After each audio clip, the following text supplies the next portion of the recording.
Warm and cosy, with a chance of zero visibility. Boxed Boilers sponsors the weather on GB News.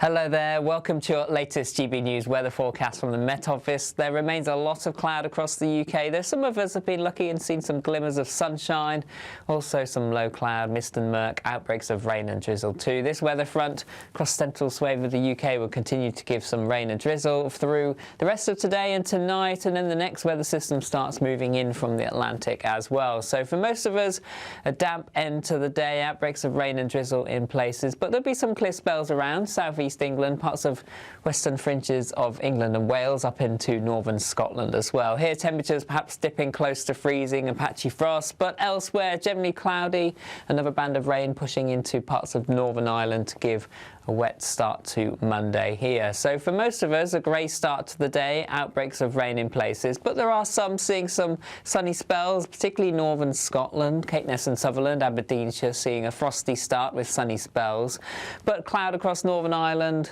giving some outbreaks of rain here, rather murky across much of England and Wales, further rain and drizzle, but again a few glimmers of sunshine across West Wales, Cornwall, East Anglia and Kent as well, but some fog patches here too. And then very little changes as we go through Monday. Weather systems are all very slow moving, winds generally light, so rain will be on and off through the day across Northern Ireland, Western Scotland, much of England and Wales staying cloudy as well with further rain and drizzle at times. But there will be places that stay dry and bright, central Scotland and western fringes and some southeastern parts of England and Wales as well, seeing some sunny spells, temperatures around average but slightly above across southern parts of the UK. Into Monday evening, further showery rain tending to push northwards across the country, a lot of cloud around, turning chilly again across northern Scotland. Signs of something wetter and windier as we go towards the middle of the week. Temperatures may start dropping off a little too. Warm and cosy, with a chance of zero visibility. Boxed Boilers sponsors the weather on GB News. An incredible £85,000 in tax-free cash could be yours. Hi, I'm Jane. I won £54,321 with the Great British Giveaway. Oh, definitely please enter. It is real, and that one text has just made my life 100% better. For another chance to win £85,000 cash, text cash to 63225. One entry costs £2.50 plus one standard network rate message, or text bonus to 63225. 5 entries cost £5 plus one standard network rate message. Go to gbnews.com/win. Entries start at £2.50. Call 0903 686 3232. Calls cost £2.50 plus your network access charge, or post your name and number to GB18 PO Box 8690 Derby DE1 9TT. UK only. Entrance must be 18 or over. Lines close at 4 p.m. on the 30th of January. Please check the closing time if listening or watching on demand. Good luck. Mornings don't have to be tiresome, especially if you have the right company.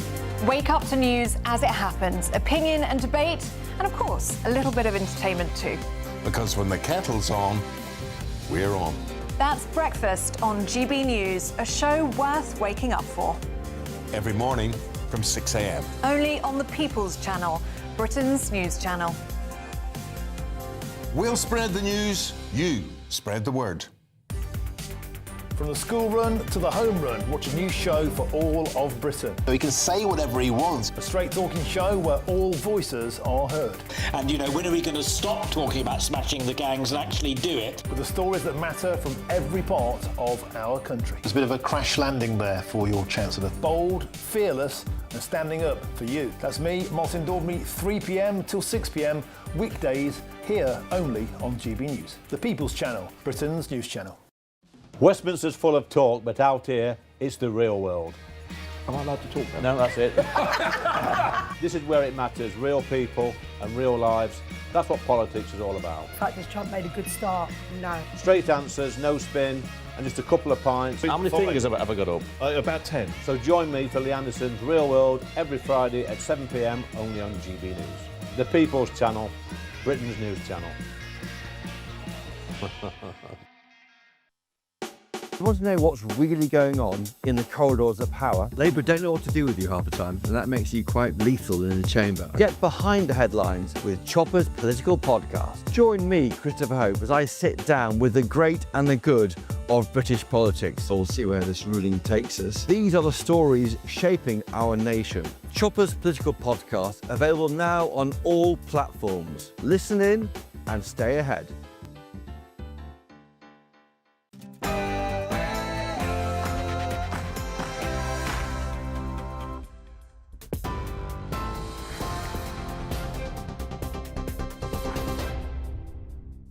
Hello there, welcome back. I'm Bethany Elsey with your latest headlines from the GB newsroom at 6 o'clock.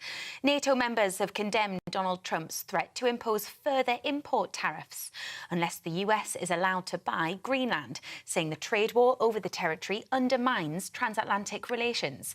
The UK and other European countries held an emergency meeting this afternoon and released a joint statement saying the US president's demands are completely wrong and risk a downward spiral.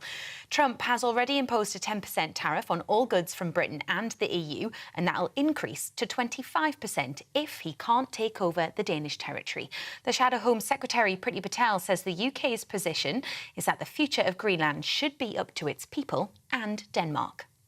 Number one is reiterate the strength of NATO and that alliance. That's important to our security and defence. We should speak with one voice and stand united when it comes to dealing with aggressors such as Russia, when it comes to our Arctic security. And then, of course, make the case, as always, we believe in open markets, that tariffs are completely counterproductive and it will hurt the people in America just like it would hurt the British people here. A new report from doctors in Iran says at least 16,500 people have died and over 300,000 injured in the government crackdown on nationwide protests.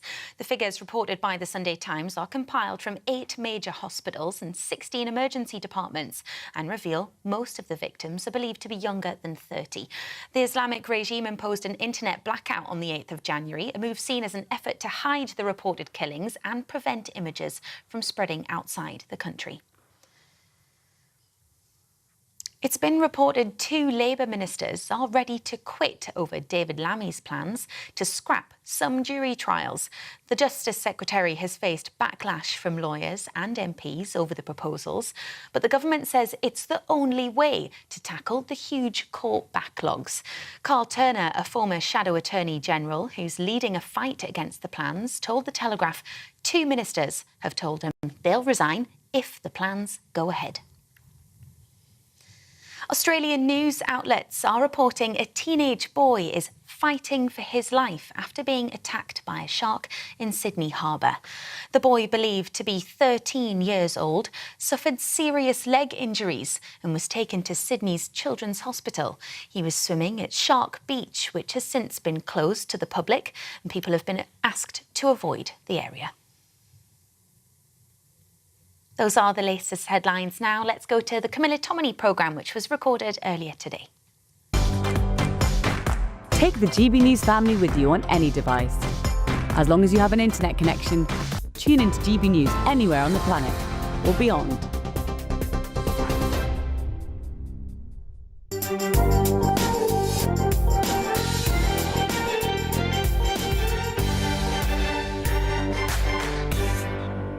Good morning and welcome to the Camilla Tominey Show. Another huge week in Westminster, yet more government U-turns, defections and the sense that we may be on the cusp of a once-in-a-century realignment of the British right. And President Trump continues to make his mark on our economy. From the government, Culture Secretary Lisa Nandy will join me as 21 Labour councils cancel their local elections amid polling that suggests a Labour wipeout. Is the government running scared of the electorate?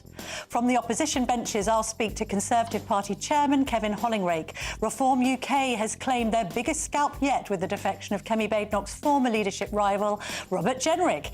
Is the Conservative Party a busted flush, or will it emerge stronger and more united? We'll also hear from Reform UK's mayoral candidate Layla Cunningham. Just last week, she said she didn't want to see Robert Jenrick in Reform UK. Has she changed her mind? And are cracks beginning to show inside Nigel Farage's party? As the Prime Minister prepares to approve a Chinese super embassy in the heart of London ahead of a visit to Beijing next month, I'll be speaking to Hong Kong Watch co-founder Benedict Rogers to ask whether the government is deluding itself that Britain can ever tame the Chinese dragon.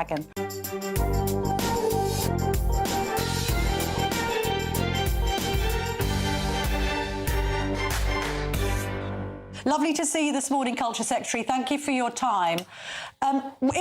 In light of his Truth Social post on Greenland, Lisa Nandy, has Donald Trump lost his mind? His former National Security Advisor, John Bolton, seems to think so, writing in the Sunday Telegraph, this is the craziest thing he's done yet, and that's saying something.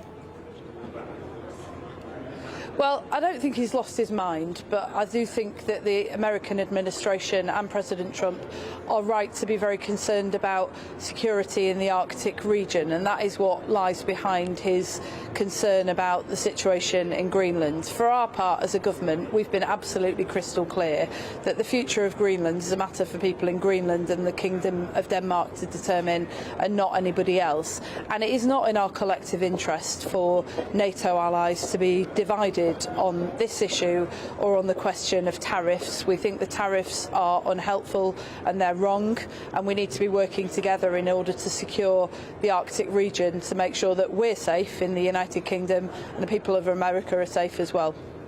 Hasn't the Prime Minister and indeed the Labour government slightly undermined their own argument when it comes to the self-determination of Greenlanders and indeed the Danes because you gave away the Chagos Islands? I mean, you didn't make that argument for Chagossians, so why should anyone believe it when the Prime Minister claims he wants to protect Greenlanders? Well, what we did in the Chagos Islands was actually, in fairness, a continuation of what the previous Conservative government had been trying to do but not been able to manage with the Americans, which was to make sure that we cut a deal that enabled us to secure the future of the Chagos Islands as a strategic base and to ensure that our security is protected. That, in the end, is what lies behind all of the decisions that we make as a government, is what is in the interests of the British people. We don't think it's for a moment in the interests of the British people to allow a principle to be established where the future of a sovereign country is determined by the American administration or anybody else. We do think it's in our collective interest to work together to do as the Foreign Secretary was doing just this week over in Norway, increasing our presence there, making sure that we're doubling the number of Marines in the region, and working with the Americans, with the Canadians and with our European counterparts to make sure that we deal with the threat of Russian aggression there. OK, let's bring things back to domestic matters. Is another U-turn in the offing on jury trials and scrapping them? You've got one of your own MPs, Carl Turner, threatening to rebel. He says, in turn, there are two ministers in the cabinet who want to abstain on this vote. They don't believe in it. In fact, Turner himself has called for David Lammy's resignation as Justice Secretary over this. He's got a point, hasn't he? It wasn't in the manifesto. All I would say to Carl and to others, and I've known Carl a long time and like him enormously, is that nobody else has put forward proposals about how you reform what is a broken justice system. You've got women who are awaiting the trial of perpetrators on rape charges, who are waiting for years and years, and essentially what that is doing is timing out the system so that the perpetrator knows they only have to wait it out. And victims will just give up because it's too hard and takes too long to get justice. That's the situation that people like Robert Jenrick left us with. And what we're trying to do is speed that up, never at the expense of proper justice, never at the expense of making sure we get the right outcome. But at the moment, justice delayed is justice denied for too many people. And we're not prepared to allow that to stand. If Carl Turner or others want to talk about alternatives to fixing our broken criminal justice system, we will listen. We're prepared to hear them, but so far not a single person across the political system has been prepared to grip this, and we are. All right, that looks as if you're opening the window slightly to a change of heart on it if evidence is presented that you could deal with this issue alternatively. Do you appreciate, I mean, your colleague, the Transport Secretary, doesn't seem to appreciate this, but maybe you do, that this government has been characterised by U-turn after U-turn after U-turn? I mean, Wes Streeting, who apparently is planning, not plotting, a leadership bid in the future against Keir Starmer, has said the policy should be get it right first time. You haven't got anything right first time.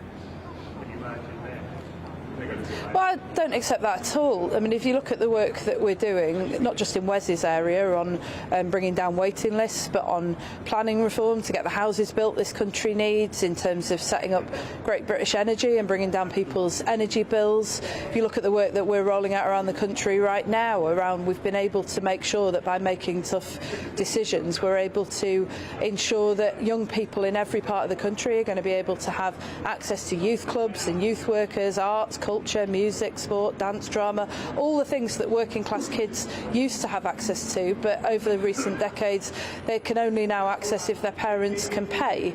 Because we're working together, because we're getting it right, we're being able to make sure that those things happen and that people's lives get better. Do I think this has fixed the problem? No, I don't. Is there a lot more to do? Yes, there is. But I don't accept the idea that we can't get it right first time. Most of the time we are getting it right first time, and where we're not, it's because we're listening to people hitting the alarm bell, saying there are valid concerns about the way in which we're going about achieving our objectives. We listen and we change course. I think that's just being responsible and listening to the British people. There have been 13 U-turns since Labour took power, but just on that line you just said about we're working together, is that credible then when yet again in the Sunday newspapers we've got reports of Wes Streeting briefing against Keir Starmer? Apparently there was this piece in the news statement saying that he was approached by Morgan McSweeney, asked if he was plotting. No, I'm not plotting, I'm planning, as any ambitious minister would. Then we've got talk of Andy Burnham wanting to come up with a dream ticket of him as Prime Minister, Ed Miliband as Chancellor. I mean, dream ticket, that might be some people's idea of a nightmare. So you're not a nest of singing birds, are you? You're a little nest of vipers, all vying. People are all vying to be Prime Minister because Keir Starmer's not doing very well and he's the least popular Prime Minister now in history. Well, I don't agree with that. I mean, you wouldn't expect me to agree with that, but I won't lie to you. It is deeply, deeply frustrating. I opened the papers on, well, you don't open the papers anymore, do you? But I clicked on the app on Saturday with a feeling of just a sinking feeling, because the noise around all of this is really, really frustrating, and I don't want to dress it up for you. It frustrates the hell out of me. You've got people at the moment who have had 15 years of life just getting harder and harder, worrying whether the opportunities that they had will be on offer for their kids, and quite often over recent decades feeling that the answer is no, and we've got one shot to turn that around. I do think, though, to be really clear, I think that the Cabinet is working together really well. I think we're very close. We've known each other for quite some time, and there is nothing like being in opposition for 14 years and having a ringside seat to what is being done to your community to bring you together. So I'd say we're more of the singing birds. Who are you frustrated by, though? Wes Streeting?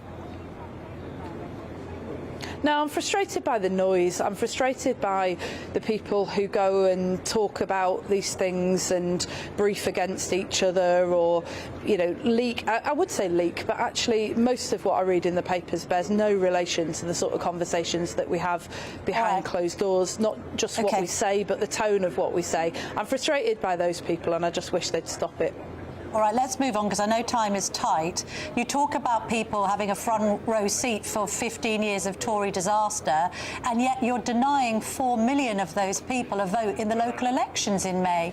Why are you doing that? If you look at the electoral maths, it's because, isn't it, Lisa Nancy, Labour faces losing the seats that it's postponed the elections in to reform. So you've done this because you're running scared.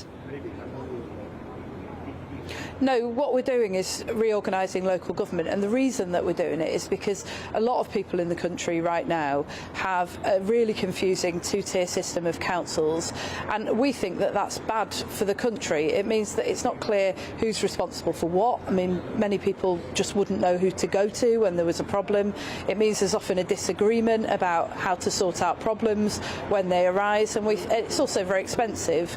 We think we can do better than that as a country. We think we can make it streamlined and much clearer, so that you have one council that you go to who's responsible for sorting out your local problems, and a government who sorts out your national problems. We don't think it makes sense to have loads of elections to positions that won't exist in just a few months or a few years' time. 4 million so people we'll ask councils are going to be us. denied their democratic right to exercise a vote on this Labour government. Why shouldn't they exercise a vote on this Labour government almost 2 years into your administration?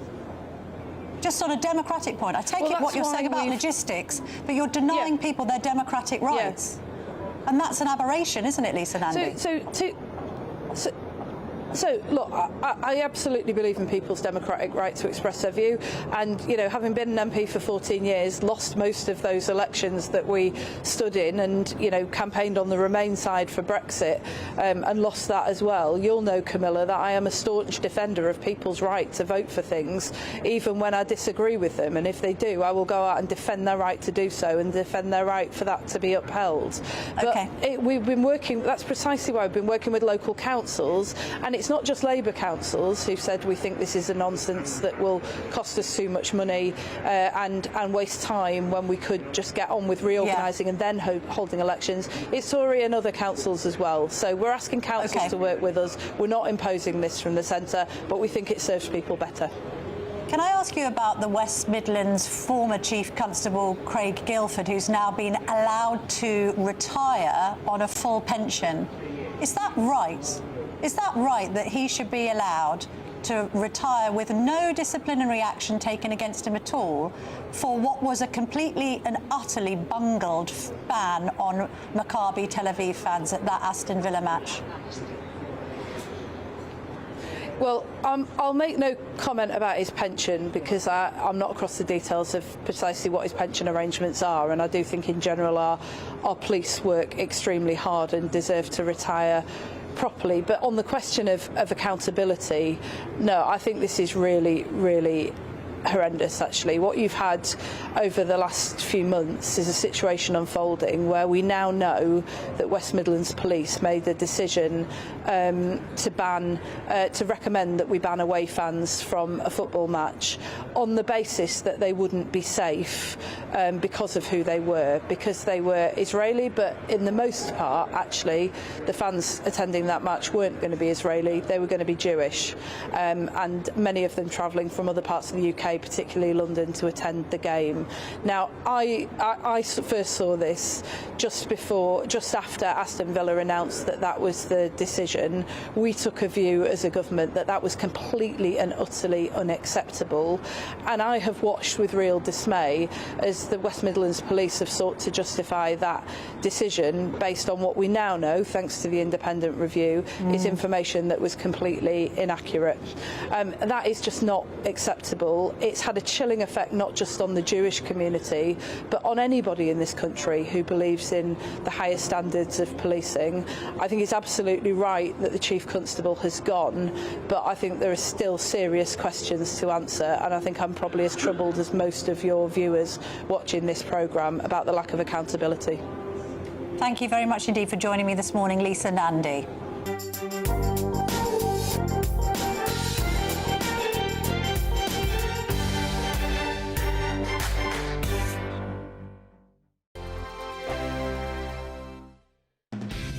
Decisions made in Washington aren't just shaping America, they're shaping Britain too. From migration to global security, from crime to health. Whatever happens in the White House today will be felt in your town or city tomorrow.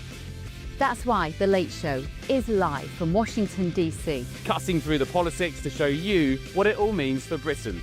The Late Show live every night at midnight. Only on GB News, Britain's news channel. This is GB News, Britain's news channel. I think it's really a shocking statistic to hear, but it's one that we've heard a lot of in recent years, that suicide is the biggest killer of men under the age of 50. Do you think the government are doing enough to try and reduce that number?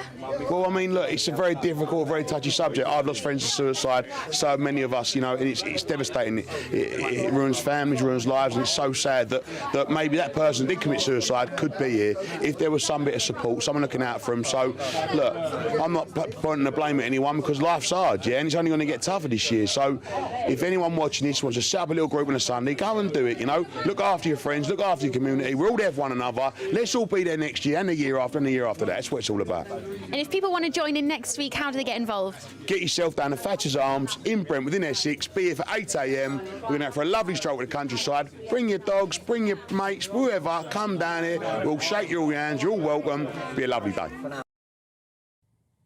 I actually think it's a really, really brilliant idea, I have to admit. Well, a GB News reporter, Bethany, who's normally in the studio with me, but I'm sending her out to a pub, also spoke to a few other people who were at the event to see what they thought. Let's have a listen. Things like today are really, really important, you know.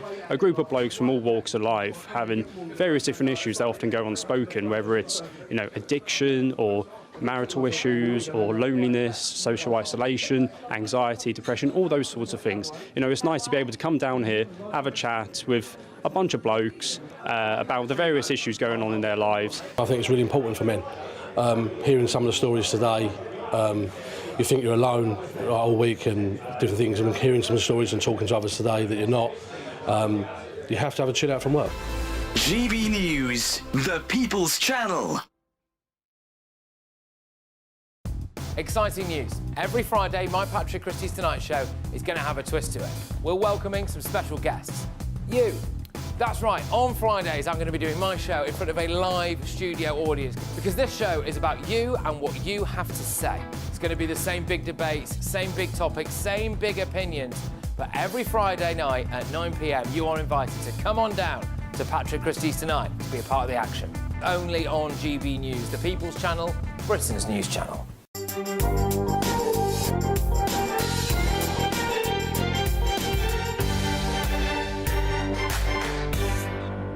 Now, joining me is Kevin Hollingrake, MP, Conservative Party Chairman. What a week you've had, Kevin. Glad to see that you're still standing. Now, Robert Jenrick, your former Conservative colleague, has said this. Both main parties, he means the Conservatives and Labour, broke Britain. Both parties, if judged by their actions, are committed to a set of ideas that have failed and are failing. On the Tories' failed Britain point, he's not wrong, is he? Well, we've got our challenges, there's no doubt about it, Camilla, and we've never shied away from those. What I'm surprised about, Rob, is that, OK, if we were oblivious to some of these things, if Kemi Badenoch was oblivious to some of these things, then that would be one thing. But there's no basic policy differences between Rob Jenrick and Kemi Badenoch, and increasingly Kemi is seen as somebody who really is cutting through, who people do take seriously, and is an authentic, strong, optimistic leader that people want to see for this country. So there's no dispute there. I think it's clear if you look at it. So Kemi's succeeding. We've got the same policy ideas, the way to tackle some of these problems in society. So why has Rob decided to defect in the most damaging way possible? And that's ultimately because of Rob's personal ambition. I think you've got to. Well, he says it's because. Price that into what he says, I'm afraid. All right, he says it's because you don't get it and you aren't sorry enough. That's just absolute nonsense. I mean, I've said sorry on your programme and lots of other programmes for what went wrong previously. We did some good things in 14 years, but we made some fundamental mistakes. And Kemi admits that. And the party's under completely new leadership. It needs somebody strong. It needs somebody who's not going to avoid some of these critical issues. But it also needs someone who's authentic and optimistic. And that's what Kemi is. I think running around all the time saying Britain is broken. What's that? What message does that send to the rest of the world and to the young people within this country? Of course, we've got problems, but we can fix them. But there's a contradiction at the heart of what you're saying, because if he's doing this for personal ambition, that means that he didn't think he could win his seat in Newark next time around as a Conservative, because the Conservative have tanked in the polls following a historic general election defeat. Therefore, the reason he's left you, if he is personally ambitious, is because you're losers. Well, I mean, I don't agree with that as a premise anyway. We are improving in the polls. Kemi's the most popular leader now amongst all the major party leaders. We're the most trusted on the economy, which will be increasingly important as this current government makes a further mess of it. So I think that the polls will change further than they have done already. But I must say, as a point of principle, you don't choose a party on the basis the one who's most likely to win in. You do it on the basis of values, and what the Conservative Party is very clear on its values. We are strong on the economy, always have been. We're sensible, fiscally prudent where reform is not. They want to lift things like the cap on two-child benefit, for example, and Rob knows that. He's often spoken out about reform shortcomings in these areas, but also was strong on the other things that matter in terms of our borders or our country. And you've got a proper leader. So I don't agree with the whole premise of if Rob's trying to make that argument, you stand and fight. You don't run for the hills when times are tough. But you say you've got a proper leader. Are you saying Nigel Farage isn't a proper leader? I mean, he's saying that on May the 7th, you're going to be wiped out. You're saying, oh, well, she's very popular and you're doing better in the polls. OK, you're above Labour, but that's not saying much, is it? Well, listen, Nigel Farage is a very good communicator and has his strengths. I've never tried to run away from that particular point. But the reality is, you know, in policy terms, he consistently produces policy which he later then trashes, evidenced by his 2024 manifesto, which he stood on, of course. And now he says was a work of fiction. So what you need to run a country is a team, a good team of people, not a one-man band. And I think that's critically Nigel Farage, even if he gets some people in it who supposed on the face of it could help, generally they tend to fall out with Nigel Farage later on down the track. Well, now, I only don't time will tell on that. The May elections are going to be tough as Conservatives because we're still rebuilding, but we are rebuilding. And we're getting people are more and more interested in Kemi and they like what they see. So I think the more people see Kemi, see our policies, see that we've got a strong team who can deliver and execute on Kemi's priorities, the more people will decide to return to the Conservative Party and that we have the solutions to the problems this country faces. OK, Badenoch said in an interview with the Sunday Telegraph, in fact, I wrote it yesterday, that it's in the paper this morning, that she thinks you're going to win more seats on May the 7th than you did last time. Isn't that a bit deluded? Do you believe that? Listen, last May, we got 15% of the vote nationally. That's our vote share. Local elections are difficult in terms of, they're not like general elections in terms, as you know, Camilla, in terms of polls. Yeah. So there's all kinds of different results because you've got elections for Wales and Scotland and London, completely different issues across there, and you're voting for different things. So the most important thing to me, I've got to say, as Conservative Party chair, is that we improve our overall percentage of the vote. That's the most important thing, and to show that direction of travel. Of course, we can't just maintain that level. Opposition is not a holding pattern. You've got to make progress, and you've got to oppose the government, which we're doing successfully. If you look at the 13 U-turns that this government has already moved to, a lot of that's been come as a result of the work we've done as a party, and I think more and more people will see that we're effective opposition, but also not just in parliamentary terms, but also in terms of national vote share. All right. OK, fair enough. But there still remains the criticism that the Conservative Party is full of a load of closet Liberal Democrats. I mean, how do you solve that problem? Because you do have people who don't like, you know, language around immigration, who are going to be squiffy about the ECHR. We know who these people are. You know, it's the same people in previous Tory administrations, frankly, who thought it was a good idea to sell the Royal Mint to the Chinese in 2018. I mean, it's great that Kemi Badenoch's out there protesting yesterday, but, I mean, the Tories sold this building to the Chinese. Well, this is the kind of mistake that people are still talking about. Well, that was a mistake. I agree with that. And that what building happened? was so... Lefties in your party sort of thought, oh, the Chinese have changed. They're not really like Chairman Mao. Actually, we need to do deals with them. And you made a series of catastrophic errors on the basis of, at best, naivety and at best, grotesque incompetence. Immigration up, tax up, businesses clobbered. This is what people won't forgive you for. This is why Jenrick says he's jumped ship. Well, Rob Jenrick was immigration minister. Nevertheless, immigration was too high. And when we got the levers of a migration, we didn't use them effectively. That was totally wrong. We made that mistake, and that was never a failure of intention. It was a failure of execution. But the realities of this, of course, I do not believe that we've got a party full of Liberal Democrats. That's not right to say. Kemi's been very clear. European Convention on Human Rights, for example. Kemi's been very clear. She wants to do this properly. She got Lord Wolfson, the very eminent lawyer, Shadow Attorney General, to look at this and decided the only way we control our borders or protect our veterans is by leaving the European Convention on Human Rights. She said to every Conservative candidate for the next election, every serving Conservative member of Parliament, that will be a condition of standing at the next election as a Conservative.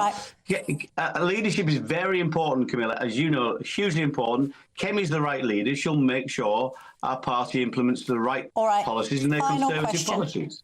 Final question. As is ever the case, Badenoch's ruling out PACs, Farage is ruling out PACs. They both want to destroy each other. Deep down, are you seriously going to allow a situation, not least when we take into account the propensity of the left to vote tactically, you're not seriously going to allow a progressive alliance of the Labs, the Libs, the Greens, maybe a side order of Jeremy Corbyn, to beat a united right, are you? If push comes to shove, the Conservatives will team up with Reform to stop a fate worse than Starmer, won't you? No. What? Because what we're going to do... You've previously told me... Hang on. You previously told me on the Daily Tea podcast that if that was the alternative, that you would consider doing a deal with Reform. So you've changed your mind now, Kevin Holloway. No, Camilla, that's not what I said, Camilla. If you look at exactly what I said. Basically, where we are is we've got 3.5 years to the next election, 3.5, 4 years, whatever it is, hopefully shorter than that. And we're going to make our case to the public about why they should vote Conservative. I know. We are not going to make the case ever. But... I was very clear at the time, Camilla, there'll be no pacts before a general election. But the question was put by Tim on borders, where am I most politically aligned? On borders, I'm more politically aligned in terms of protecting our borders with Reform's policy, but I utterly disagree with them on economic policy, on increasing the size of the state. Completely disagree with them on that.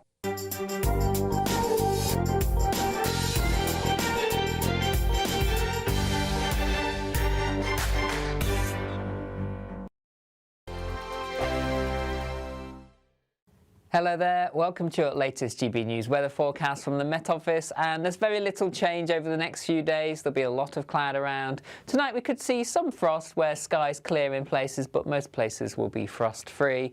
Generally, a lot of cloud across the UK. This weather front continues to give some rain and drizzle. Another one coming in from the west later to give some spells of rain across Northern Ireland. But for most, a damp evening to come overnight, a lot of cloud around. There'll be some breaks from time to time across parts of southeast England, western fringes of England and Wales, and more particularly northern Scotland, where temperatures here could fall below freezing to allow a patchy frost. But with a lot of cloud around and murky conditions, temperatures hovering between 4 and 6 degrees. So Monday morning for most will be a cloudy start. However, across northern Scotland, some sunshine here, a frosty picture, some fog patches in places, but cloudier skies across western Scotland, down into Northern Ireland with outbreaks of rain here. A gloomy start to the day for much of England and Wales as well, with patchy rain and drizzle, though some sunshine for western Wales, down into Cornwall to start the morning. A few brighter breaks towards southeast England as well. And then through the day, very little changes. A lot of cloud across the UK. Weather fronts are slow moving, so rain persistent through the day across much of Northern Ireland, western parts of Scotland, though sunshine holding on across central areas. Elsewhere, generally cloudy with rain and drizzle and hill fog, and temperatures similar to the last few days, generally between 8 and 11 degrees Celsius. So near average, just feeling on the chilly side where you are stuck under the cloud and rain all day. On Tuesday, still a lot of cloud around, but I'm hopeful there'll be a few more brighter breaks for a time before the next weather system brings heavier rain and some stronger winds into western parts of the UK, and then generally turning wetter and windier as we move through the week, and temperatures, particularly in the south, above average. Hi, I'm Michelle Dewberry, and my show is your opportunity to cut through all the noise and dive in headfirst to some robust debates. Ideas clash. Situation, isn't it? Because the You're failure is deliberately avoiding my point. Nothing's held back. And if you think this is the end of it, wait for more. And we do not shy away from the difficult stuff. Sometimes I want to shake people and say, if only you understood. So join me on Jubes & Co. weeknights at 6 p.m, only on GB News, Britain's news channel. Mornings don't have to be tiresome, especially if you have the right company. Wake up to news as it happens, opinion and debate, and of course, a little bit of entertainment too. Because when the kettle's on, we're on. That's Breakfast on GB News, a show worth waking up for. Every morning from 6 a.m. Only on the People's Channel, Britain's news channel. We'll spread the news, you spread the word.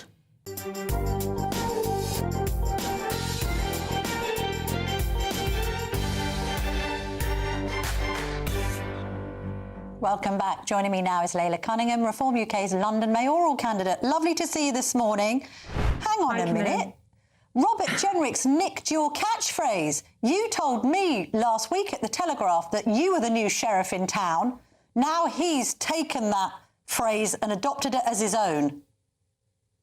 It's great. I mean, he's part of Reform, you know, and that phrase, I used it because it's true, because Reform is the new sheriff in town. You know, we're the only one to admit that Britain's broken, and we're the only one prepared to say it out loud and do what it takes. Hang on, because you and I spoke, didn't we? You came on the Daily Tea, we spoke at the Telegraph, we did a big interview, and you said that you wouldn't welcome Robert Jenrick into the party. You said, and I quote, "I don't feel that the Conservatives have atoned for their sins. I'm actually quite sick and tired of them going up there and calling out all these problems that they caused and offering solutions." You also said that migrant hotels reached their peak under Robert Jenrick as immigration minister. Do you know what? You're not wrong. The peak occurred in September 2023. He was immigration minister from 2022 to December 2023. And the assessment of the Tories hasn't changed. But what matters is when the Tories cling to that failure or whether Tories break away from it. And last week, when I did say that to you, he was defending a failed Tory government. Today, he's left it.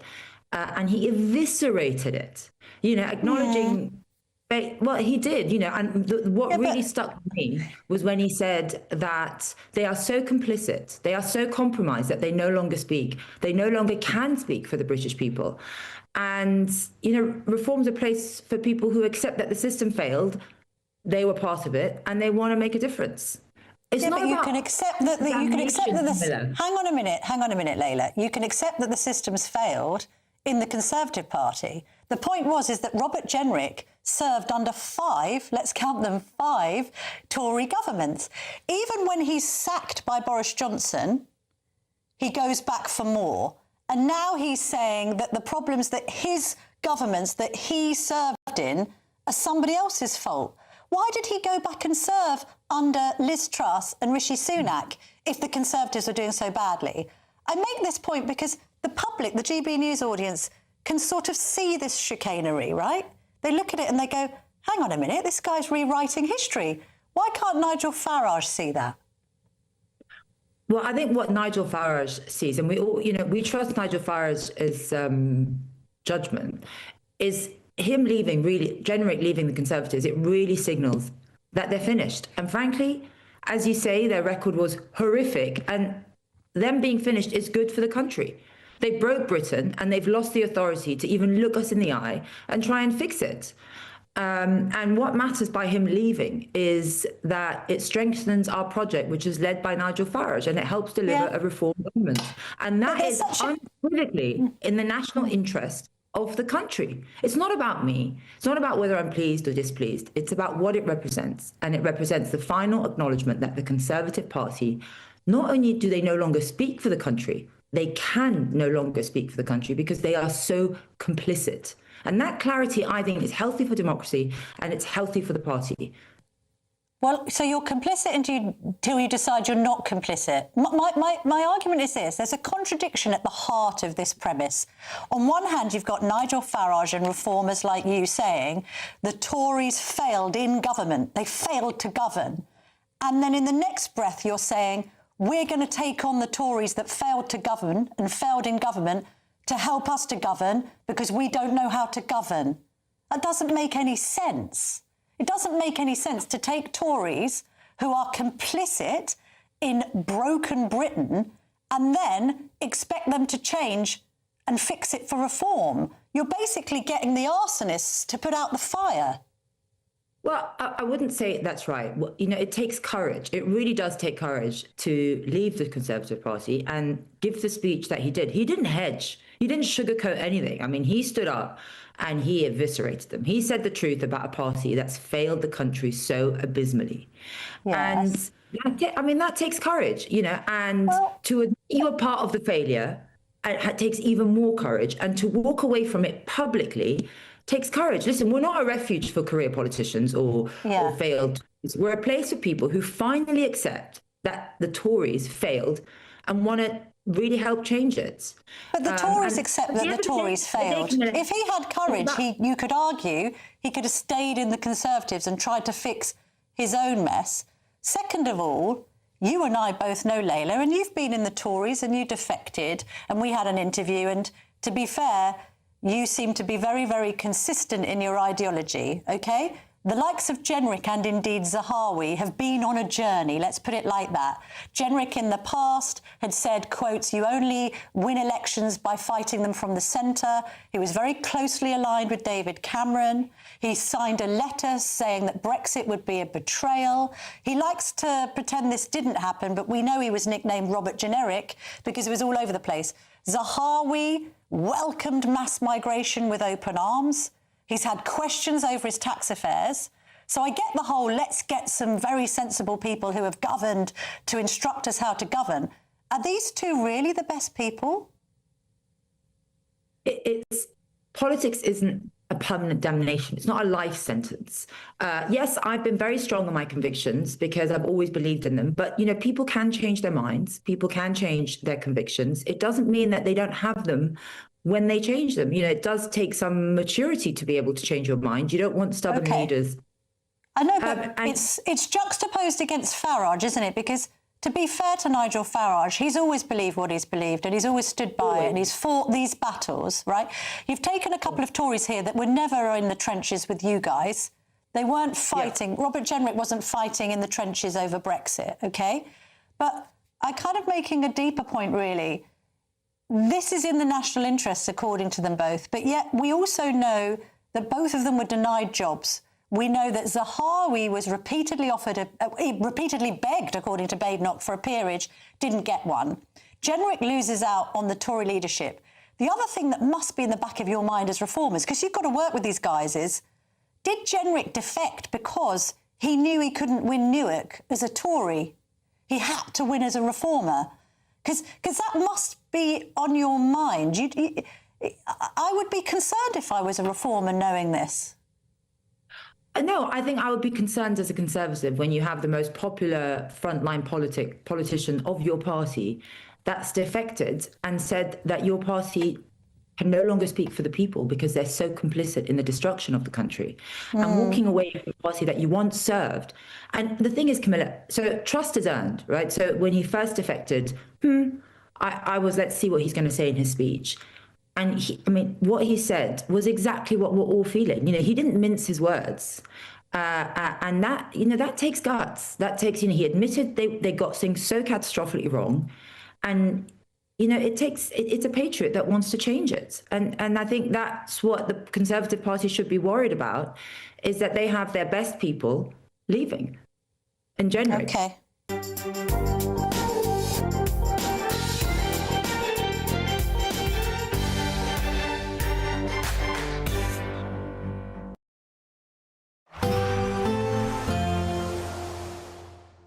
Can't wait to get in that sea. Lovely and warm. Just like the feeling of having great travel insurance. All Clear Travel Insurance sponsors GB News Travel Destinations Forecast.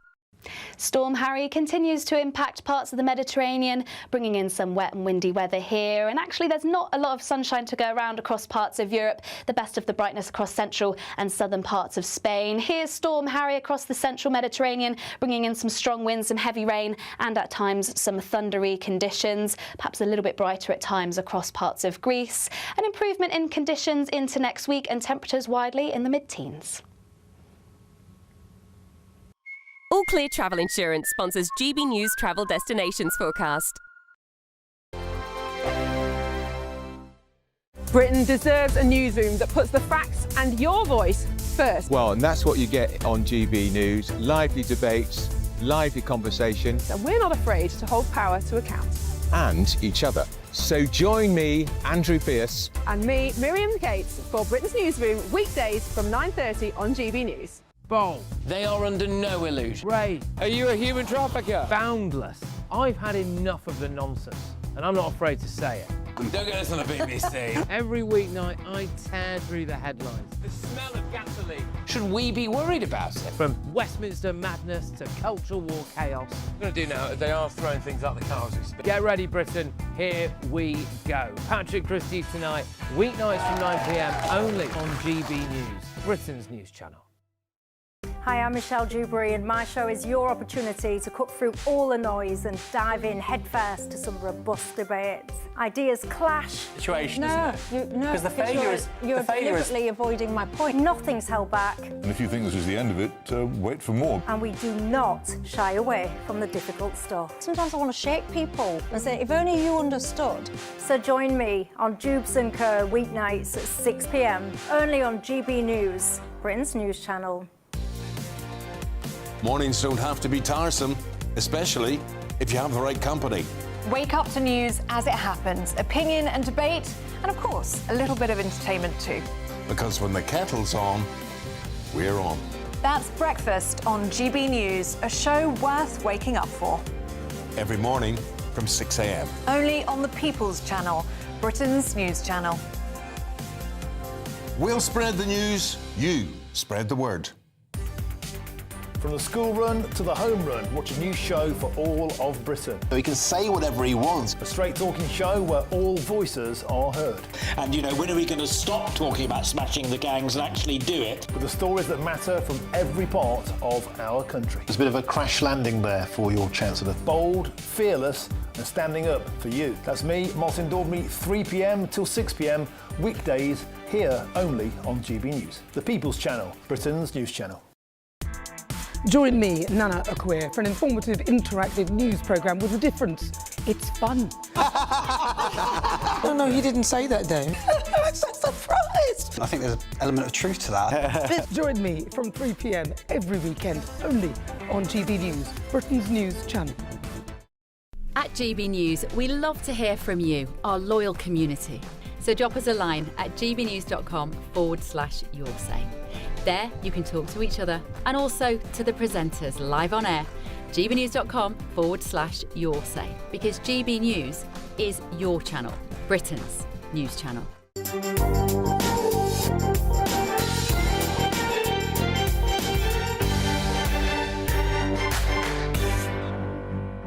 Welcome back. Right, let's talk about this Chinese super embassy that looks as if it's getting the green light on Tuesday, despite serious concerns. Benedict Rogers, who joins me in the studio, is a human rights lawyer and co-founder of Hong Kong Watch. Lovely to see you this morning. You were at this protest yesterday. Just tell me, what was that about? How many people attended and what were you trying to achieve with that? Well, it was a protest against the proposed Chinese mega embassy, which there's a lot of evidence coming out that suggests it will be a hub for espionage and also for transnational repression. And there were, I would say, several thousand people there. Kemi spoke, Ian Duncan Smith spoke, a number of other politicians spoke. I spoke alongside them. And it was, I think, a very powerful demonstration.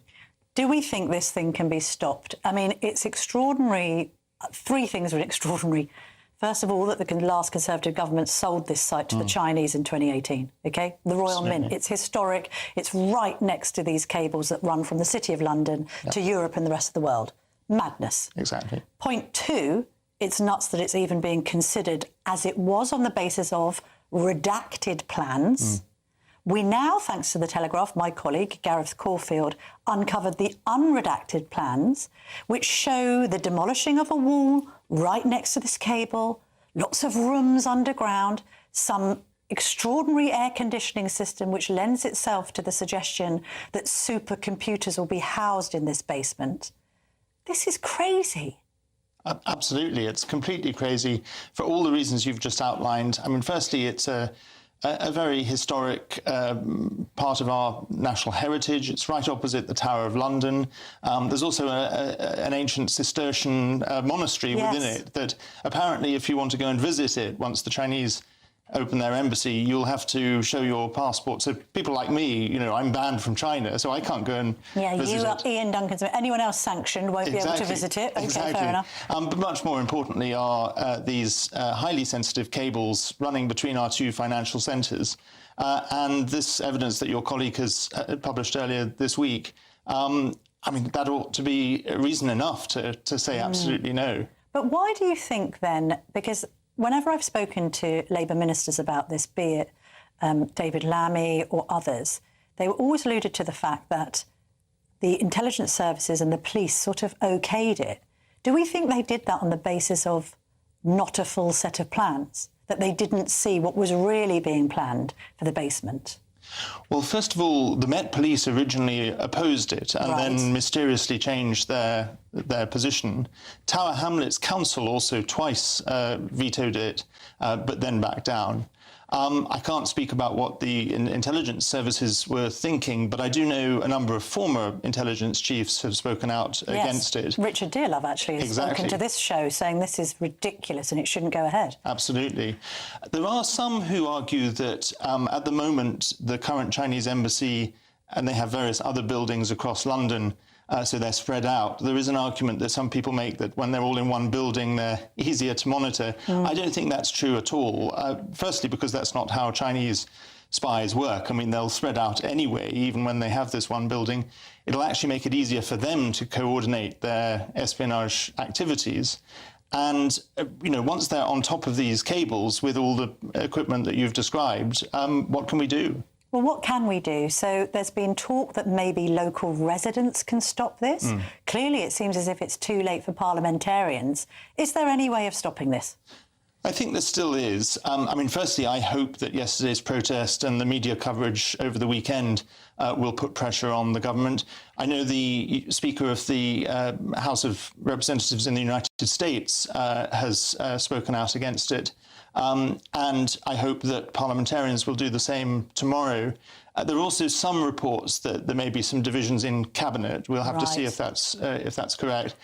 But if they still go ahead this week, then there is the possibility of a judicial review that the local residents will pursue. OK. I know you've been campaigning heavily on behalf of Jimmy Lai, who's the Hong Kong businessman who has been in jail for how many years now? He's been in solitary confinement for the last 5 years.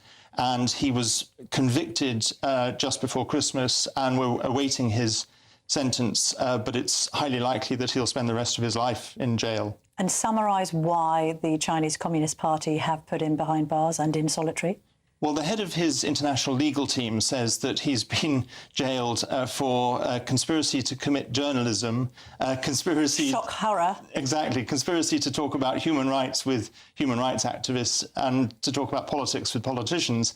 Essentially, he's been jailed because of his freedom of expression. He was the publisher of a major pro-democracy newspaper, the Apple Daily. And, I mean, I myself have been cited in the judgment 95 times on the basis of communications we had, you know, WhatsApp messages, which none of which were, I mean, they were all fairly innocuous conversations. And he's how old now? Because I know his family, you and others are all campaigning for his release, but... That's right. He's 78 years old. Yes. He's in rapidly deteriorating health. And crucially, he's a British national. So my view is that Keir Starmer should not be going to Beijing unless Jimmy Lai is released. Fair enough. And equally, I think, OK, we can speak with the benefit of hindsight. There was a really interesting piece by Yung Chang, who's the author of Wild Swans. She wrote the most searing expose of the Cultural Revolution, I think, you know, in modern times. And she wrote for The Spectator over Christmas saying, be under no illusions, President Xi isn't very different from Chairman Mao. It's the same ideology. Now, we had this period of golden relations between our country and China that was obviously naive at best and positively stupid at worst. Where are we now? Because the Jimmy Lai imprisonment does suggest that Yung Chang's right about Xi. And yet we've got our own Prime Minister going out to Brussels in the coming weeks to sort of break bread with him. Yeah, absolutely. I think Yung Chang's absolutely right. Xi has changed the political system in China from a collective leadership to a cult of personality. He's also ended term limits, so he could be president for life. Oh, sounds democratic. Exactly. And he's moved the country in a much more repressive direction. Benedict Rogers, thank you very much indeed. I must just read a right of reply, because when we wrote those stories about the blueprints being uncovered, a government spokesman said, national security is our first duty and government security experts have been involved throughout the process so far. All the security implications of the planning application have been identified and addressed. An independent planning decision will be made in due course.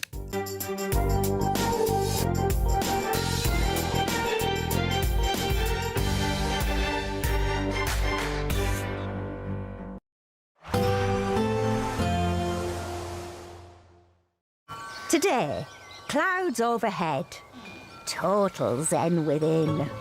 Boxed Solar sponsors the weather on GB News.